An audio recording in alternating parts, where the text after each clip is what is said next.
welcome to a brand new episode of Sequel Rights, the podcast where we take a look at the franchises that make you go, they made how many of those? And we give each and every sequel a fair trial. My name is Justin Camps, and I'm here with Elizabeth Helly and Tyler Hymanson. And we are joined today by a very special guest, Jonathan Melville, author. Hey. Oh. Sorry, I jumped in a bit too quick. No, that's perfect. That's perfect. We're excited to talk about what we're here to talk about today. That's right. We've got Jonathan Melville on here today to talk with us about Tremors. He is the author of the book Seeking Perfection, the Unofficial Guide to Tremors. So we have a real-life expert here today. A real-life graboid expert who's going to tell us how to be safe when our Nevada travels. That's right. And how to get around and make it back to perfection safely. That's the plan. Well, thanks for being here with us, Jonathan. Well, absolute pleasure. Thank you for asking me. I love talking about Tremors, so any excuse is welcome. Can you tell us first a little bit about your background and how you decided to write this book? Yeah, well, I am based, you can maybe tell by the accent, I'm based in the UK in Scotland. Okay. And I write about films. I've done a bit of film journalism over the last 10 years or so here in Edinburgh. And I love films, I love TV shows. And I was kind of looking, after writing lots of, various magazine articles and newspaper reviews and things, I was looking to write a book. I wanted to write a book. And I thought, everything seems to have been covered. Every film franchise seems to have been covered, apart from Tremors.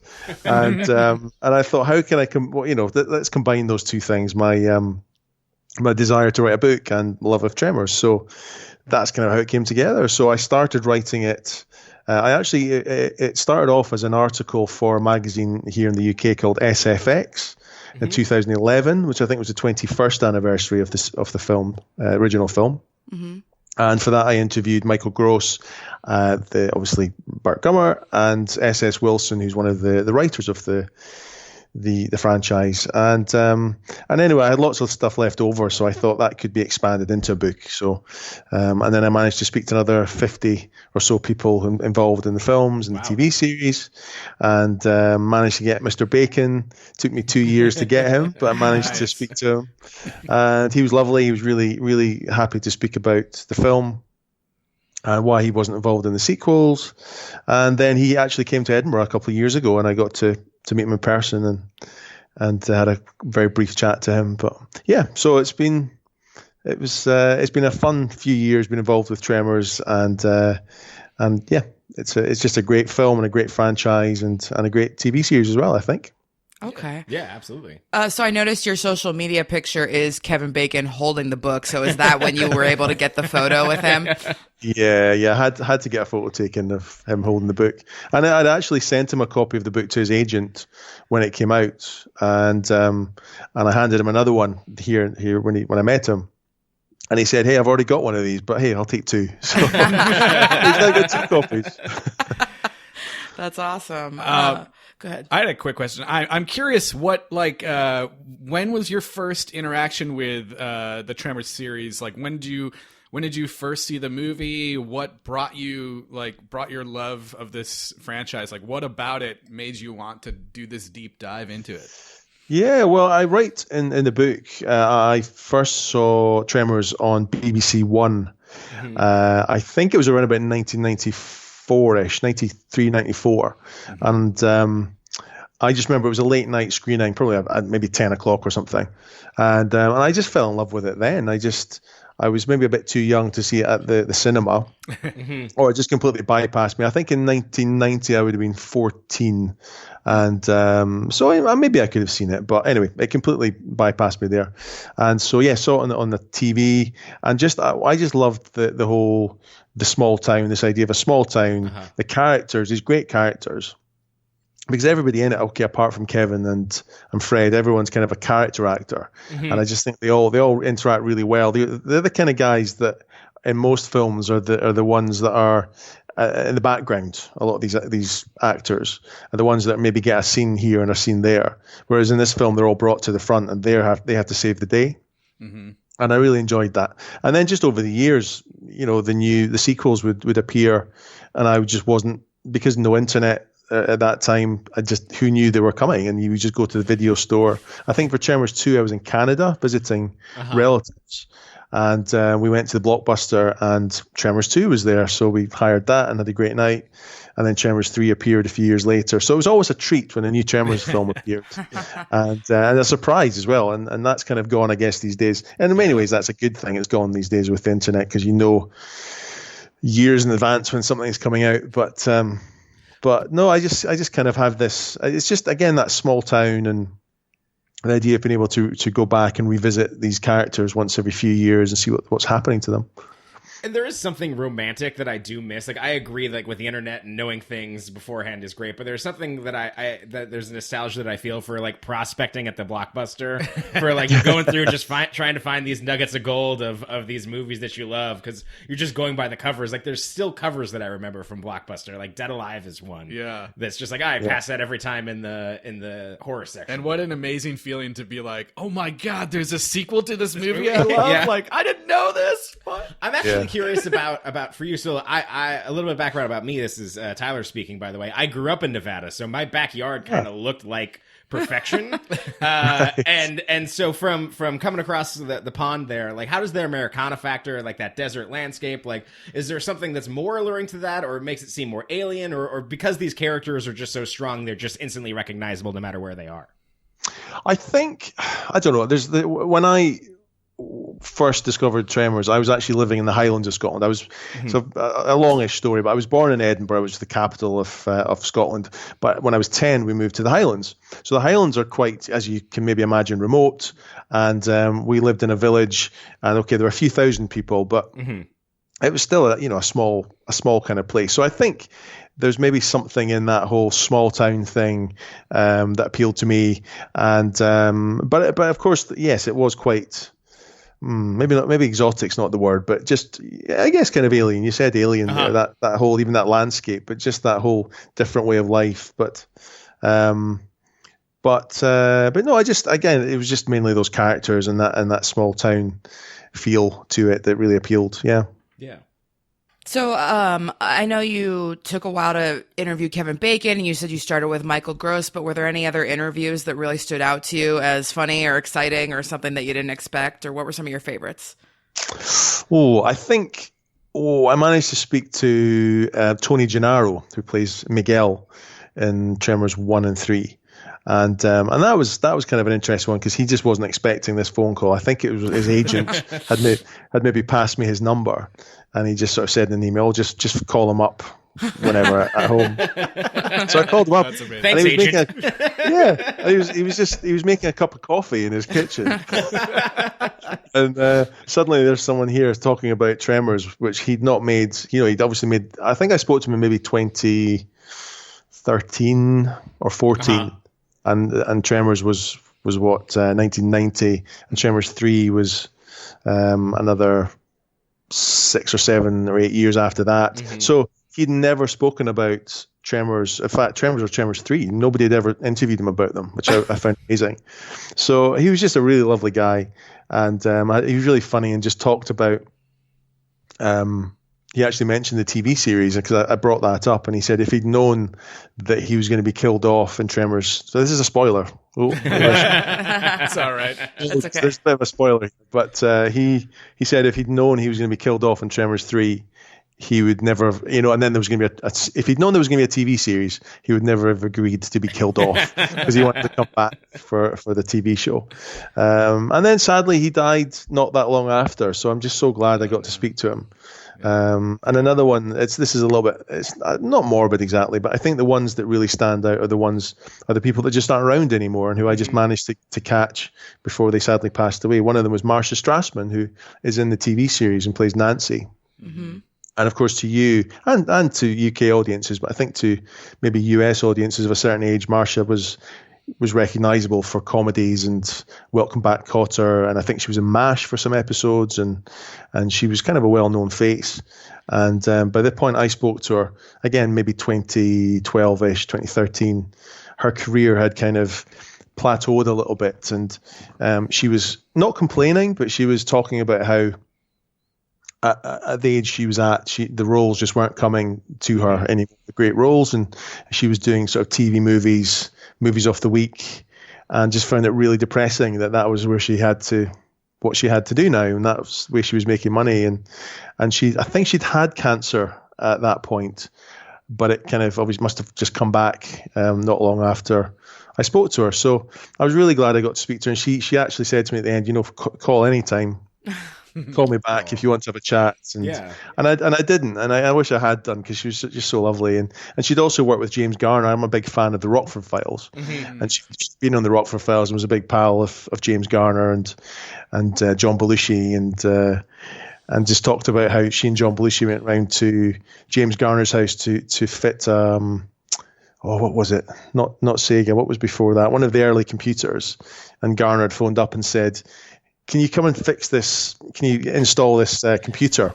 Lucy at the time, and he was like, James Rockford wants us to go round to his house, and so she had these great stories. So that's amazing. So people like that, and I was also very lucky to speak to Jim Jacks, who was an executive at Universal in the 90s, and he helped kickstart the career of Kevin Smith and the Coen brothers, I think, as well. And he was very kind. He took sort of 20 minutes out of his time to speak to me, to speak to me, and just told me some really interesting things about behind the scenes at Universal Studios and how movie making worked in the 90s. And again, he died soon after. So sorry to focus on those guys. No, it makes sense. They're the ones no one else is going to speak to as well. So you'll never hear it. So I'm so glad that I spoke to them, and it's kind of just nice to record people's memories and stories. So they're there forever now. So that's even though it is just a kooky, crazy sci-fi comedy, Western romance, there's still some interesting stories there, I think, that hopefully people enjoy reading about. Yeah. Yeah, it's fascinating how much it's such a weird little string of movies that tie so many people together and ways that are surprising. I number one, obsessed with the Rockford Files. I love the Rockford Files. And so I love that story. And for Marcia, I remembered her from Honey, I Shrunk the Kids and Honey, I Blew Up the Kids, being the mom. And then, yeah, all of that. That's just a really lovely story. And I was excited to see her pop up in the TV show, for sure. Yeah. And of course, a lot of that story about James Garner, that wasn't anything that could go in the book, because it made no sense to put it in there. But I've got those little comments somewhere, and if they ever, it'd be nice to publish them. She's also I'm a big fan of Doctor Who, the TV show, and she was a big fan of that as well, and British TV, and she was a big fan of Peter Capaldi, who was playing the Doctor. Yes. So it was crazy. It was weird just having this interaction with this lady. So. I hope she's remembered for more than just Tremors, a series, but she was good in it. She was really good. Yeah. So your book leaves off right around just before Tremors 5 Bloodlines comes out, and you kind of preview it a little or talk about how Stampede's not working on it and, speculate a little about what's coming, but your book came out before that movie ever was shown. So have you continued to follow the Tremors franchise since then? And what do you think about some of these newer movies, or have you ever considered, doing an addendum to your book or anything like that? Yeah, well, the Tremors, I think one of the things from doing the book, I got really close to the guys who at Stampede. So Steve Wilson and Brent Maddock and Nancy Roberts. And of course, they were the guys that originated the franchise. And if without them, it just, we wouldn't have what we have. So it was really, I don't know, when I was researching and speaking to these guys for a long time, there was no sign of Tremors 5. The franchise was dead when I was researching it. It finished with Tremors 4 and Tremors the series. So everybody was very candid and very open about what had happened. And it was very interesting speaking to Michael Gross as well, because he had said, and I was asking, what would happen if Tremors 5 was to happen? And he said, well, I wouldn't do it without the guys from Stampede, because they understand they understand how it works, and without them, it wouldn't really be Tremors. And the guys at Stampede were saying, yeah, we wouldn't do it without Michael Gross, because without him, you don't really have a franchise. So it was quite interesting that when Tremors 5 came along, Stampede put out the statement that's in the book about how they had, I think they had said to Universal, we would love to work on this, on Tremors 5. No, in fact, I think Universal said to them, we're going to do Tremors 5. You can be involved, but you can't have any creative input at all. We'll use your old script, which you wrote for us 10 years ago, and we'll just update it and put some mobile phones in it and things like that, and internet. And they said, well, we're not really willing to be part of this without having any creative control, because we created the franchise and we know how it works. So it was just kind of sad then to see how Michael did go on to do Tremors 5, and Stampede were nudged out of the way. And I said in the book, I said something about it'll be interesting to see if Tremors 5 is a Tremors movie or a movie called Tremors. You know, is it just another film that has Tremors written on the box? Yeah. And I sort of think, without wanting to offend people involved in it, I think Tremors 5 and 6 do feel a bit more like films called Tremors. It feels to me like there's a definite change in tone between Tremors 4 and Tremors 5 and 6. And Burt Gummer just doesn't feel like the same character to me. He looks the same, but he's very angry. He's a very angry character in Tremors 6. Yeah. And it's difficult to see. It's painful actually to watch that. And you think, what's happened to him? How come he's suddenly become so nasty and so bitter? Yeah, he's like grumpy. Yeah, yeah, weird. Bitter at the world. And there was a trailer I saw the other day for some Universal Facebook page, and they did something with Burt Gummer talking about climate change, talking about, I think he's tying into Tremors 6 with the whole, the ice melting and things. And he the no snow ice melt. yeah. And just the language in this trailer, which is, and I'm not a prude in any way, and I think the Tremors films, they have a sort of a share of bad language, but they're aimed at a family audience, which is another interesting thing for a monster franchise aimed at kind of that family demographic.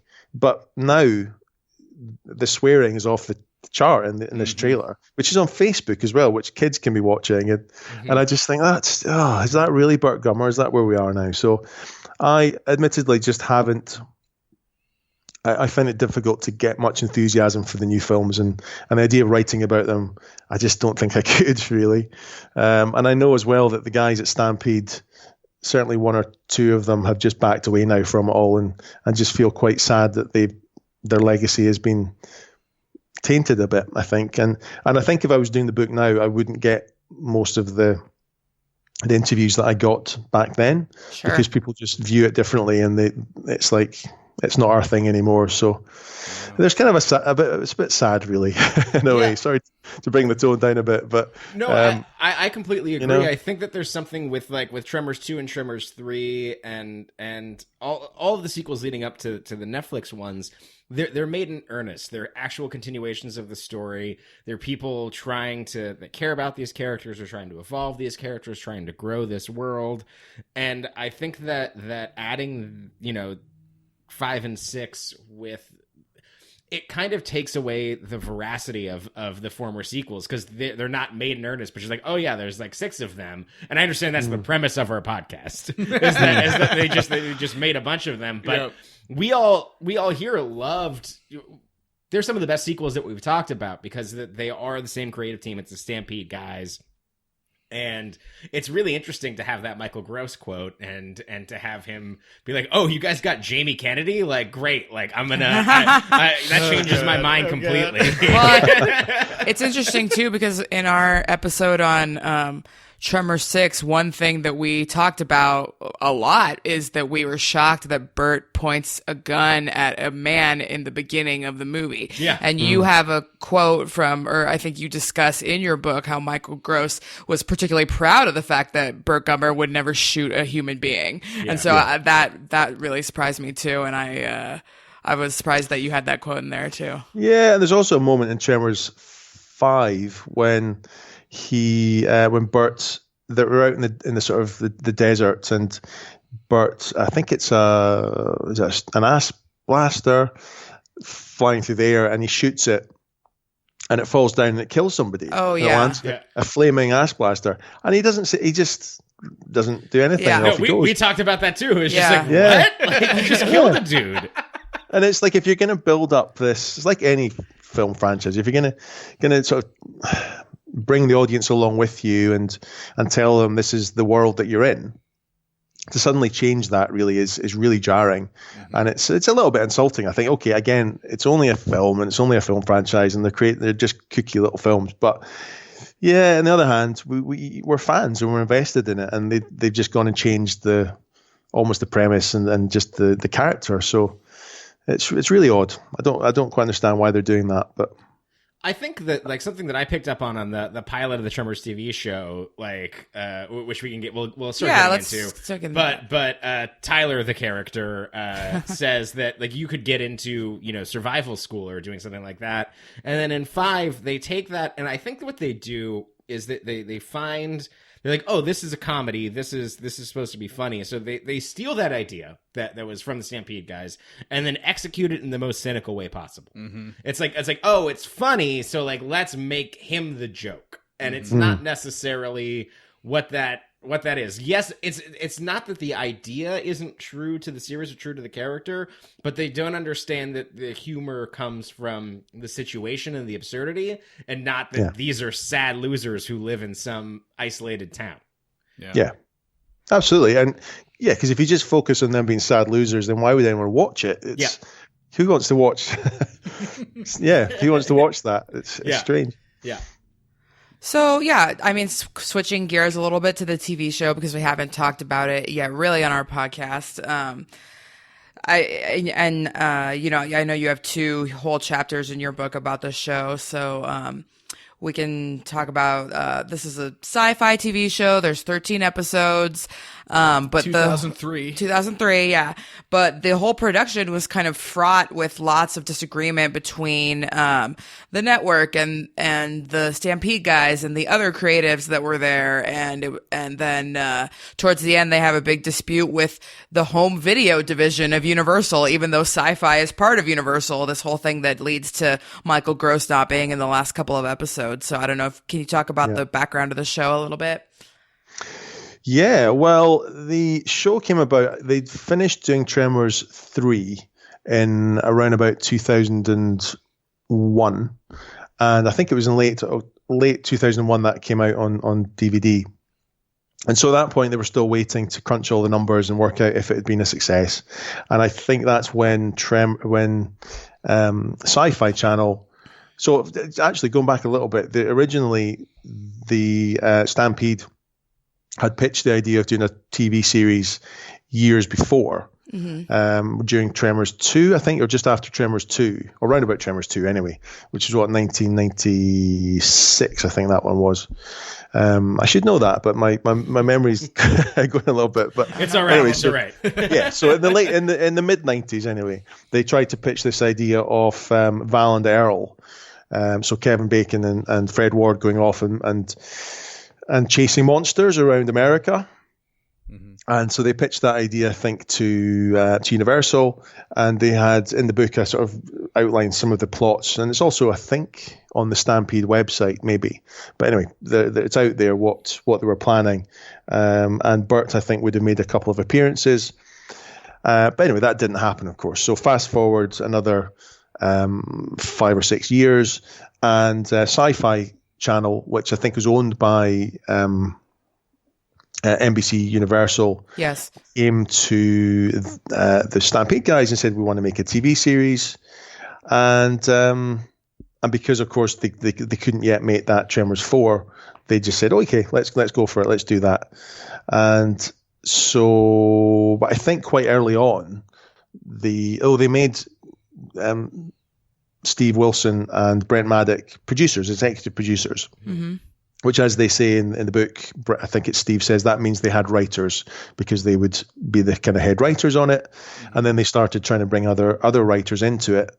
In fact, bizarrely, one of the writers was someone who'd worked on the Rockford Files Wow. years before, which is quite a different tone to it. And I think that's obviously part of the problem they ended up having, was nobody knew quite how to write this TV series about people in a small town fighting flesh-eating worms. And so straight away, really, the problem started with trying to find the right tone and trying to work out what the series should be about. And as Brent Maddock said, films are all about, you tell a story, you know, when you start writing it, you know what the ending's going to be. Whereas a TV series, the idea is to sort of get everything going, get all these balls juggling all these balls in the air that's going to last you 5 seasons. And with the premise they had for the TV series, it was very limited. So they were stuck in this little town with about 5 characters. Yeah. What do you do? How do you expand that? How do you make that play out over 5 years? So very early on, they discovered they had this problem. I think they said the format was broken before they even started it, and they were trying to fix it. They were trying to fix it as they went along, but they didn't. They didn't really feel they managed it. But I think it was still a fun show. And but then the other problem was the Universal, Sci-Fi wanted to the budgets were very low. Mm-hmm. So they wanted to film, I think Stampede said, let's film in New Mexico, and Sci-Fi said, no, film in Mexico. And you've got very few days, like 10 days to film these mini films, film each episode. And the writers were in LA, and the production crew was in Mexico, and they were still faxing things back then. So they were faxing, if there were changes to scenes, they would have to fax them through, or sometimes they would be on location and they would have to phone through from LA new lines of dialogue while they were on set. And the guys in LA didn't really know what it was like down in Mexico, or what that set looked like, and what the town looked like, because they rebuilt it again, of course. So there were lots of problems and lots of miscommunication. And some people liked the Stampede guys. Some of the Sci-Fi suits liked them, and others didn't. And in fact, it was one of the most enjoyable chapters to write, I think, just because there's so much going on in there and so much happening. It could have been so much longer, that chapter as well, but I had to keep it kind of short. So, that's kind of the basics of it. I think it's a show that almost the premise just didn't really make sense at the start, I think. And in fact, one of the guys who worked on the movies, who was one of the sort of executive producers at Universal, he wanted to make it Burt Gummer Monster Hunter. That was his original idea, which is really like in Tremors 5, I think, at the end, when they start doing their videos and things. So, sorry. Oh no, go ahead. I was just going to say, I think the idea of the original Tremor series that they had back in 2005-ish, the idea of them going off around America, that kind of makes more sense. And they could have then found more creatures. But then again, you get away from the town aspect of things. I don't know if they were ever going to be onto a winner with Tremors, a series, but they tried. Although I will say that having, kind of the order that we did it in is we did all the movies, we did 5 and 6, and it was actually very nice and refreshing to go back to Perfection and have it be Bert actually being Bert, and that El Blanco's still there, and leading off from where that story left off, because I found myself wanting to know where that went. Yeah. And so just the weird sequencing of kind of how we did this on the podcast made it seem like a better premise to me, I guess, because I was excited to kind of see how that played out, and it could have in other seasons spun out around America. I absolutely agree, but it was nice to see that picked up and see that, and to be back with the characters as we knew them, as opposed to the Antarctic Research Station with no snow. I feel like I feel the same way. It's like despite all those problems that you were talking about, like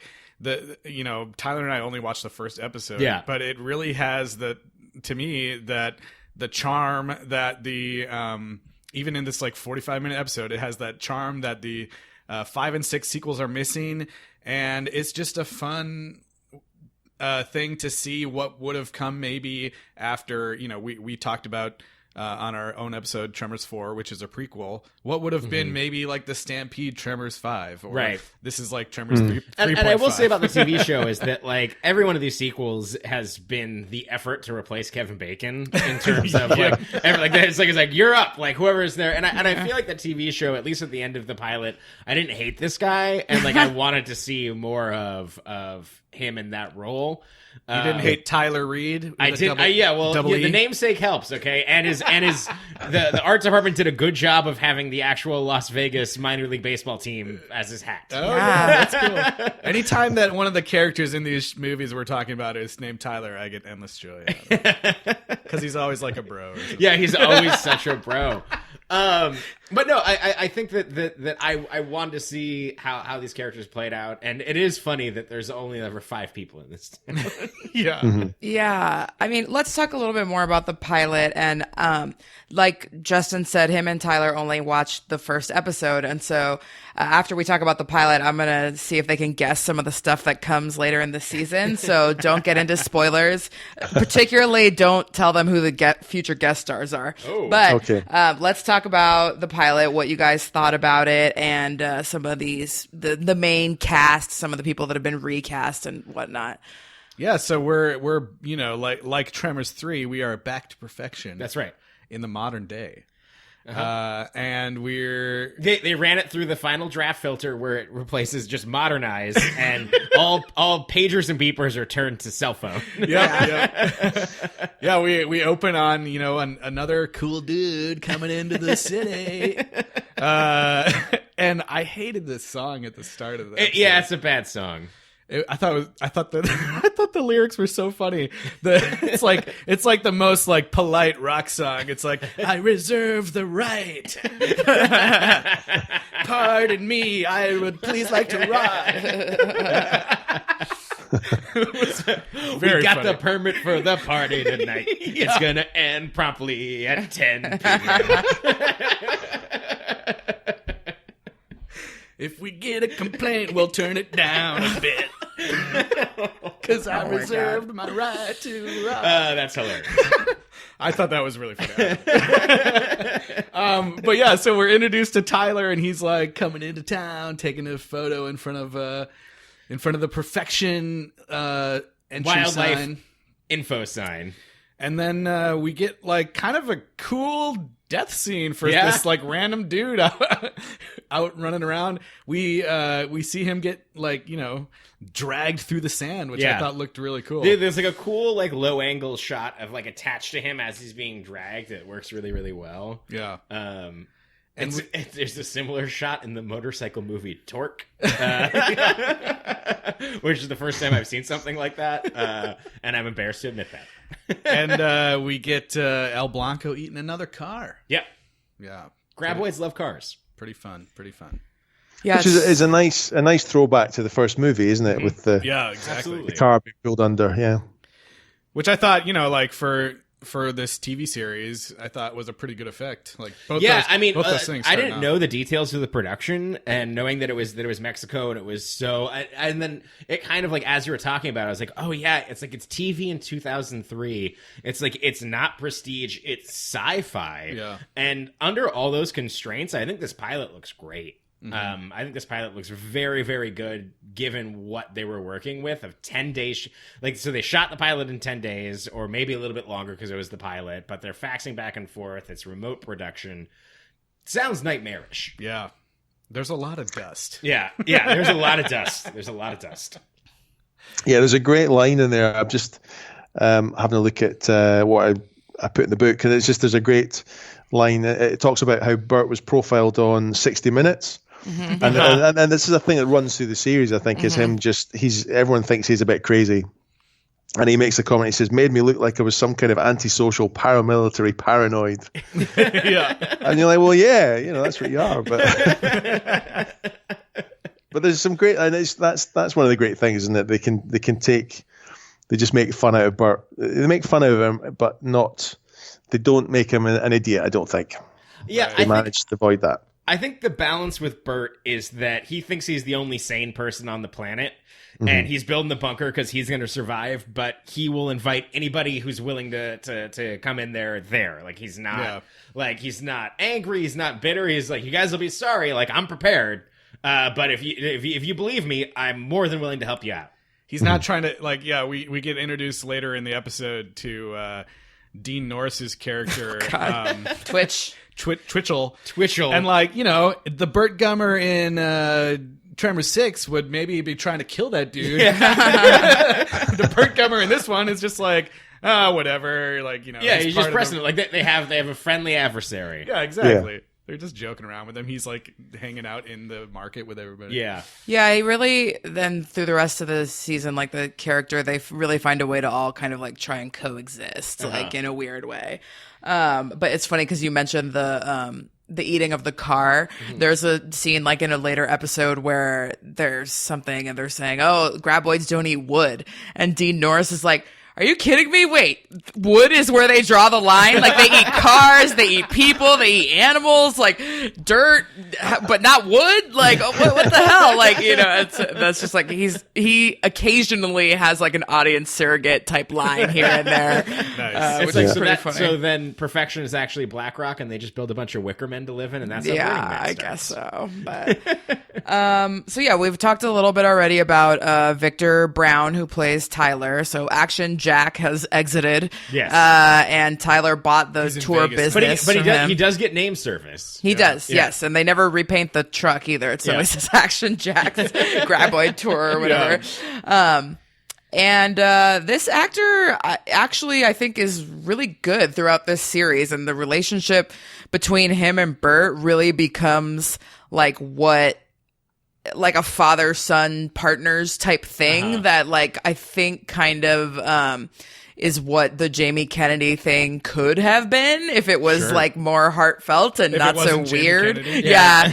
And also like, and I think it reaches like a good level of partnership, and because they have more time, they have 13 or 11 or 10 hours to do it, but I think the partnership reaches a much nicer place than the partnership between Bert and Jack, or we all know I didn't like Grady, Earl and Grady. I didn't like that one either, but this one between Bert and Tyler becomes kind of a really nice father-son but also like business partners relationship.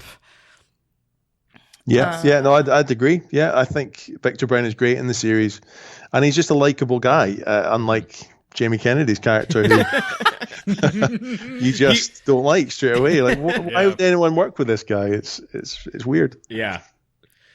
Yeah, and Victor Brown actually was on my family's soap, One Life to Live, and he played a really like earnest cop guy that everybody loved and got killed tragically. And they always remembered him, even the show was on for like 20 more years after that, and they were always like, "Oh, Drew!" Like they had his picture in the police station for years after that. I saw he had a Lost credit as the shooter, but I didn't know. Oh. Yeah, when I first saw him in the pilot, I was like, he's like a poor man's Ian Somerhalder or whatever from Lost. So then I thought that was really funny. But no, he's like a cool guy. And in your book, when you interview him, you talk a lot about how he still gets recognized for Tremors and how like he's showing it, the TV show, his kids like to watch it now and stuff. And I thought that was really cute too.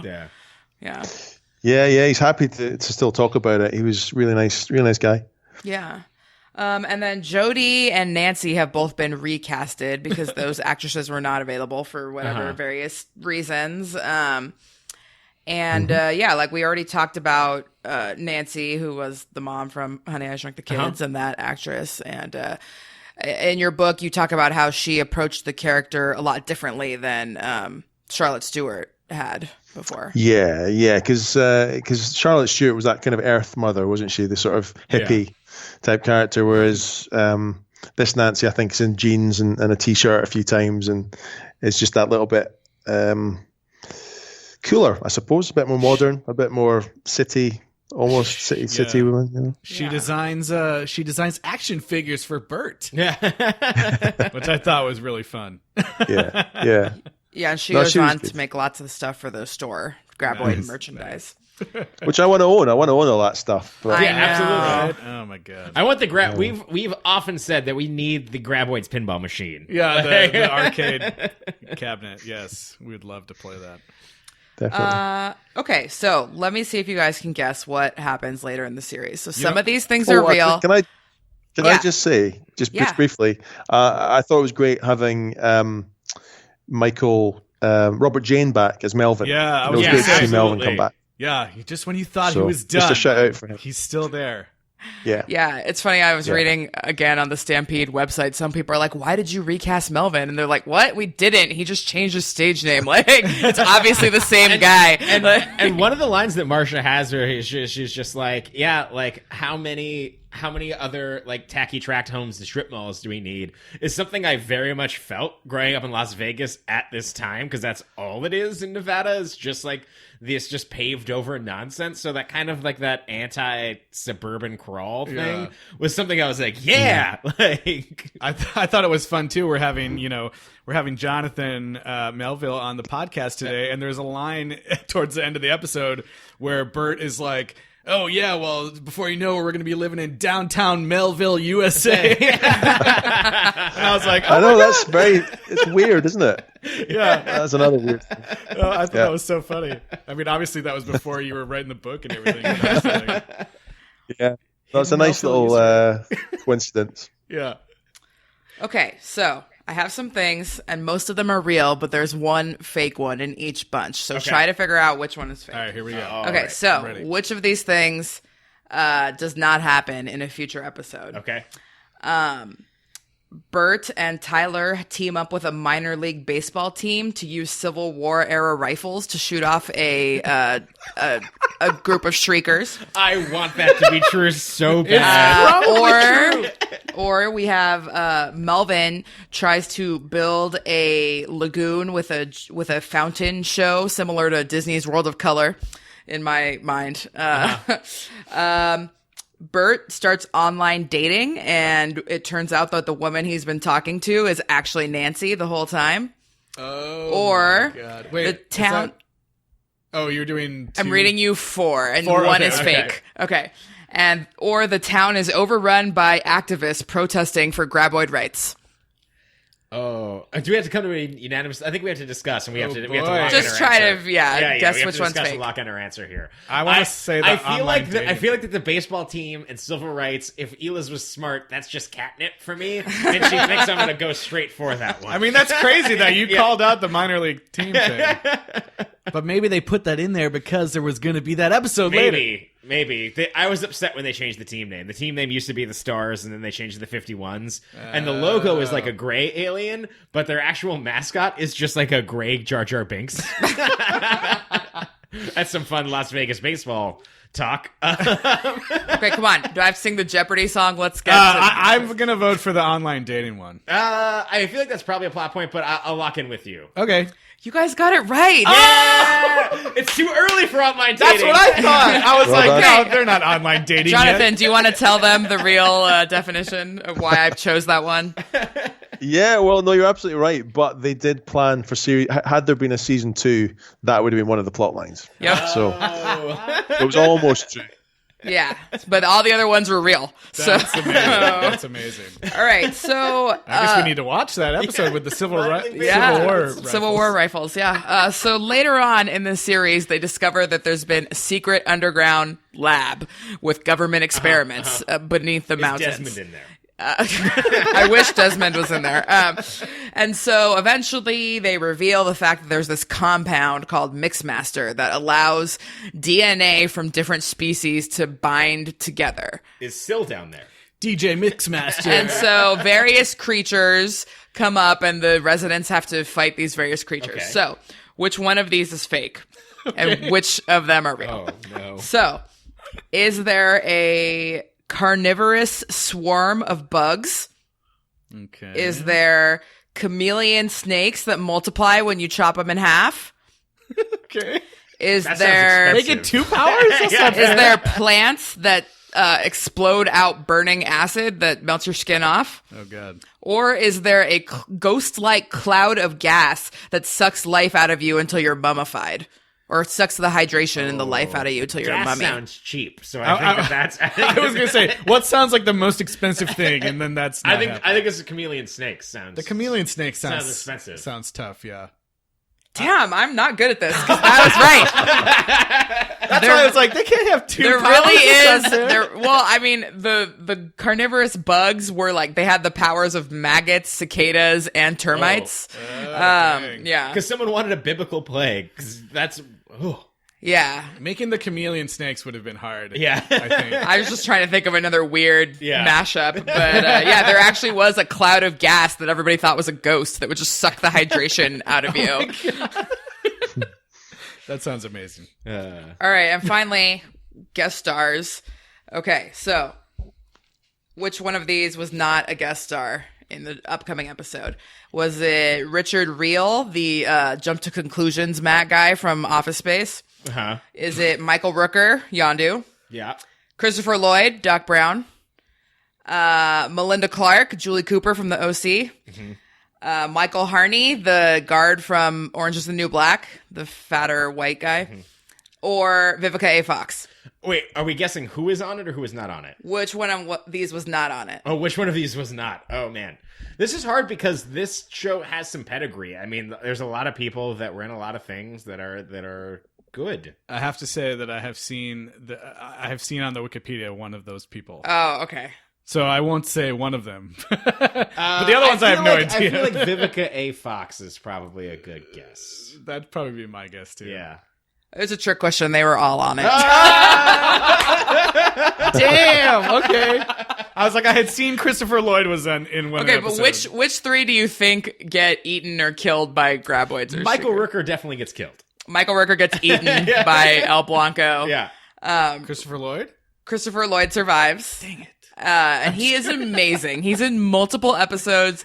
He is so good. I don't know, Jonathan, do you have any insight as to how the heck they got Christopher Lloyd to do this?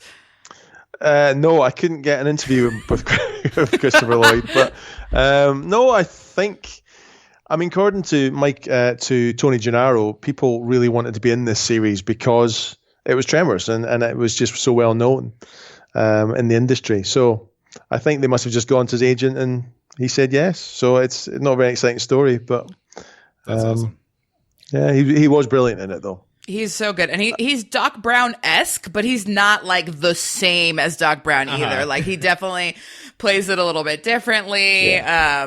I think the funny part was that he was kind of like a Lothario a little bit. He's like hitting on Nancy and Rosalita, like, you know, which Doc Brown never really did anything like that. So that was funny.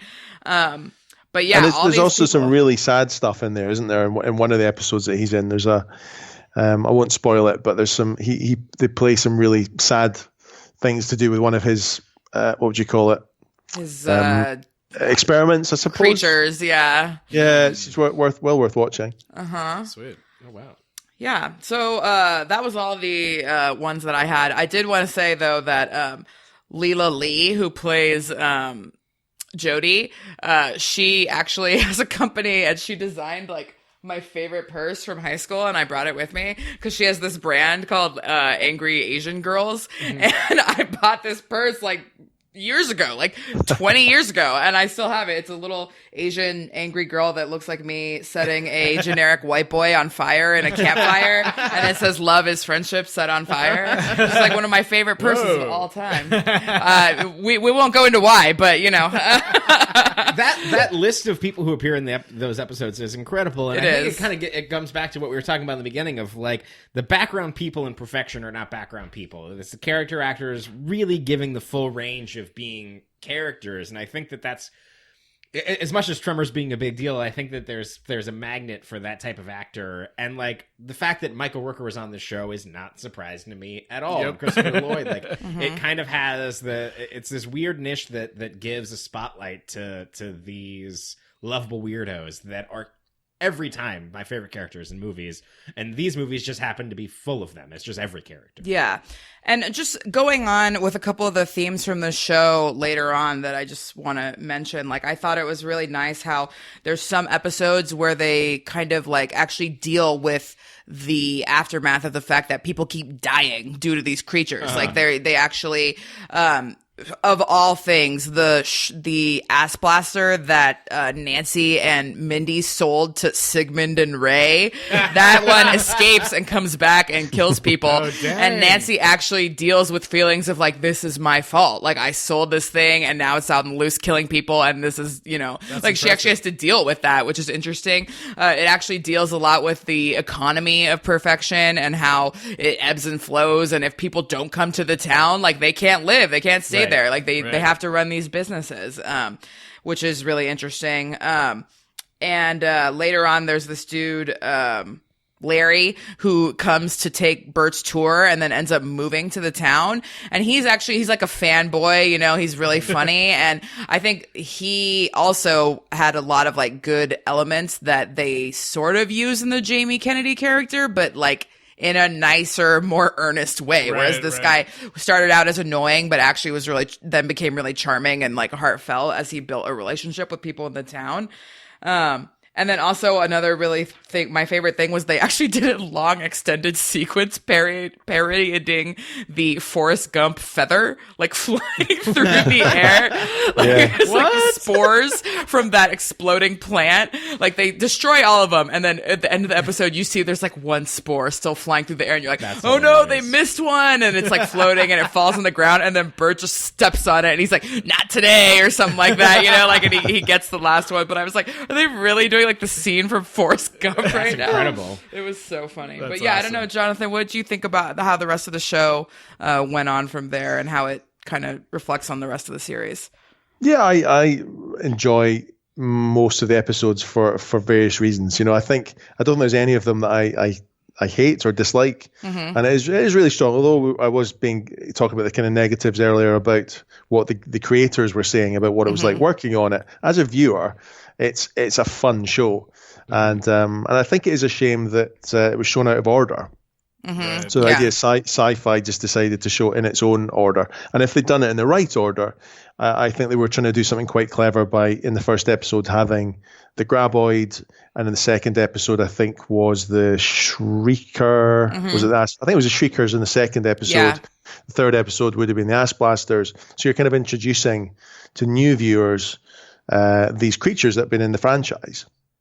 And for old viewers, for fans, you're kind of just reminding them that this is the same Tremors that you love, but also we're giving you some new stuff. So I think but then of course that went out the window because Sci-Fi Channel decided to show them all in a crazy order. And I think Cletus, who is Christopher Lloyd's character, I think his introductory episode actually comes after his second episode, if I remember rightly. So Yeah, it was all they messed then- up. Yeah. yeah, so then they have to do this really awkward thing of reintroduce of filming another introduction for him and making it a flashback. Oh, it's all just strange. So, Yeah. but there are some problems there. But like with the films and the best of the films, those characters work really well together.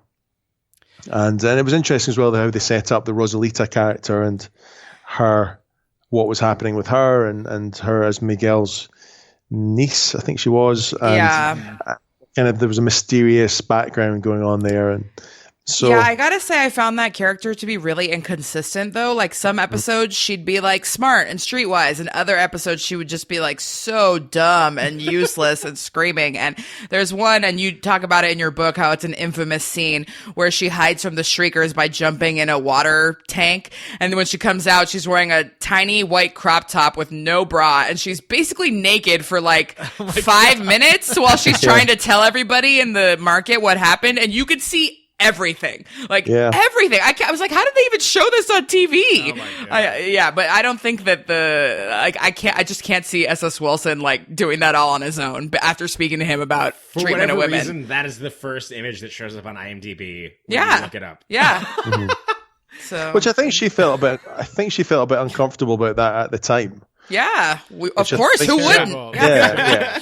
Well, this is it. She wasn't just she as an actress, she did feel a little bit what's the word? How do you say it nicely? It's You know. exploited. It's exploited. Yes, Yeah. that's the word. That's the word I'm looking for. Yeah. Yeah. Yeah. I mean, but yeah.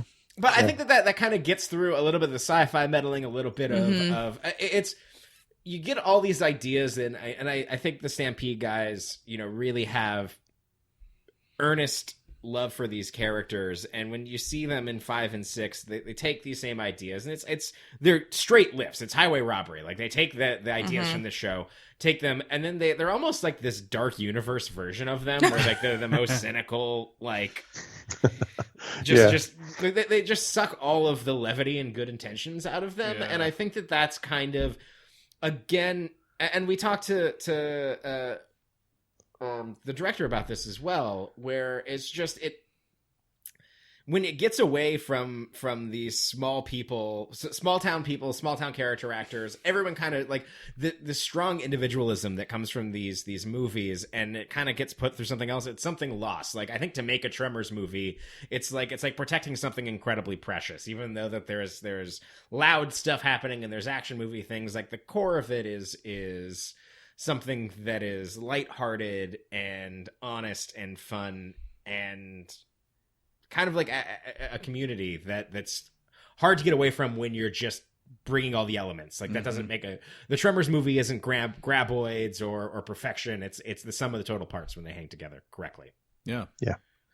Well, absolutely. That's the perfect way of putting it. Yeah, it's just like we've been saying the last hour or so. It's just a shame that they moved away from that. I think I probably said that, a shame, and it's crazy, but I've said that a few times now, but it's true. But you go onto Facebook and go onto the which is of course the best place to go for wise and sensible comments about anything. But you go on, there's an official Facebook page, and people still love them. They love the new ones, and I can't quite work it out myself, but I think it's partly, I guess, because people love the character. And they do want more Tremors, and people do. Steve Wilson said at one point that Universal, I think the marketing team said to him many years ago, we could put an empty box on the shelf and put Tremors on it, and people would buy it. Yep. And I think I did speak to someone in Universal marketing recently, and Tremors and Child's Play films are their biggest money earners. So. Yeah. So I mean, with the last movie just came out last year, right? Yeah. And with the fandom still being there, like I'm curious what you think maybe happened with the new Tremors pilot that was coming with Kevin Bacon. Like, what were your thoughts? Did you watch the little trailer they put out for that? Like, what did you think of the tone of that? Or I did see something. I've not seen the full episode, but I have read a few things from the script from that pilot episode, and I think what bothered me, again, just being this kind of this purist Tremors fan, was what they were doing with the language and some of the kind of sexual references that they were adding into it. Quite a lot. And it just didn't feel like, again, proper, like real, original, classic Tremors. I think the trailer was actually quite good, and I did like what they were doing with the music. And it's great to see Kevin Bacon back in that role again. But knowing a little bit more about the rest of that episode, I think it would have jarred quite a lot with people. Certainly. Again, fans who've been there since 1990 might have been like, "Oh, what is this?" And I think it's maybe just something to do with the fact, maybe just modern television. Maybe you just can't do that anymore. Maybe you have to go for that adult audience, which is what they're doing. They're going for the adult audience. But to me, adult doesn't mean sex references. It just means well-written drama, right? Certainly. / comedy drama. You don't have to do that, I don't know. Well, I did tweet Andrew Miller, who wrote that episode and wrote maybe all the episodes. I'm not sure, because I'd heard that Fred Ward was going to be coming back for the series, and he did say, that his plan was to have Earl back for the second series if he'd got his own way. In many ways, I think, okay, maybe it wasn't quite what I wanted, but maybe it would have found its feet. Maybe the audience would have fed back what they wanted, and maybe by second series, bringing Earl back would have been proper Tremors again. I don't know. It'll be, but and I don't understand why they cancelled it. It's very unclear. Yeah. Nobody's really saying why that happened. Well, with all that being said, if Universal puts out a Tremors 7, are you going to watch it? Would you watch a Tremors 7? Yeah, see? Exactly. It's like, you got to see what happens. You've got to watch it, yeah. Although I've only watched Tremors 6 once. Maybe twice. Maybe once in a little bit. And some other bit. I think some of it is just to remind myself to say, did that really happen? Was really like that? And by Tremors 6, the town is just one shop, isn't it? It's just the store. Yeah. Sad. Yeah. Anyway, thank you so much for coming on and talking with us today. Where can people follow your work, and what's up next for you? I think the easiest place is probably just on Twitter. So I'm just on at John Melville, JON_Melville, as in the series mentioned, of course, Melville, MELVILLE. And on Facebook, I think there's a page which is / Jonathan Melville. I think I just set up an author's page recently because I'm now working on a book on Highlander, on the first Highlander movie. Oh, fantastic! Which nice. Which has been good fun. I've been working on that for on and off and on even for a couple of years now. So again, I've got around about 50 interviews with people, but just from the first film this time. So hopefully that'll come out in 2019. That's the hope. There's been rumblings about us doing Highlander on this podcast, so we might be talking to you again soon. We might have to have you back. Yeah. Well, feel free. Please get in touch. I was just last weekend. I was back up in the Highlands speaking to somebody who was an extra on the original Highlander film, and who took lots of photos on set. So I've got lots of behind the scene photos that no one's ever seen before. Should be quite cool. Oh man, I can't wait for that book. That's awesome. Well, yeah, so that's going to wrap up our Tremors TV talk, but that's not going to wrap up the Tremors series because I don't think anything can. So until next time from Perfection, Eliz, where can people get in touch with us? Yeah, please email us suggestions for future franchises other than Highlander at sequelrights@gmail.com. Yeah, we're going to do it. So sequelrights@gmail.com is our email. And then you can catch us on Twitter, Instagram, and Facebook at sequelrights. And if you missed our previous Tremors episodes, go back, sequelrights.com. You can hear them. Jonathan, too, I was wondering if people want to, check out your book, Seeking Perfection, the unofficial guide to Tremors. Is there, I know you can pick it up on Amazon. Is there a place you'd prefer people to, track it down? No, that's the best place. That's the best place, really. Yeah. Just have a look on there. Yeah. Yeah, well, it's up there for any of you listeners who want to check it out. Great fun. Great read. And Tyler, where can people give us them ratings? Please rate and review us on iTunes or wherever you get your podcasts. We really appreciate it. We'll see you guys next week. And I mean, we can say what we're doing. We know what we're doing. We did a spooky movie for Halloween, and you know what's up next is all the Christmas times. It's already Christmas at Starbucks, you guys. That means Christmas is now. So we're going to be talking about seminal Christmas series, Home Alone, which I also think is a Thanksgiving series. Oh, totally. So yeah, I think Thanksgiving, that Christmas, I think it's safe. But yeah, and how many Home Alones are there? Because I was shocked by this. I'm pretty sure there's 5. Oh my god, I thought there was 3.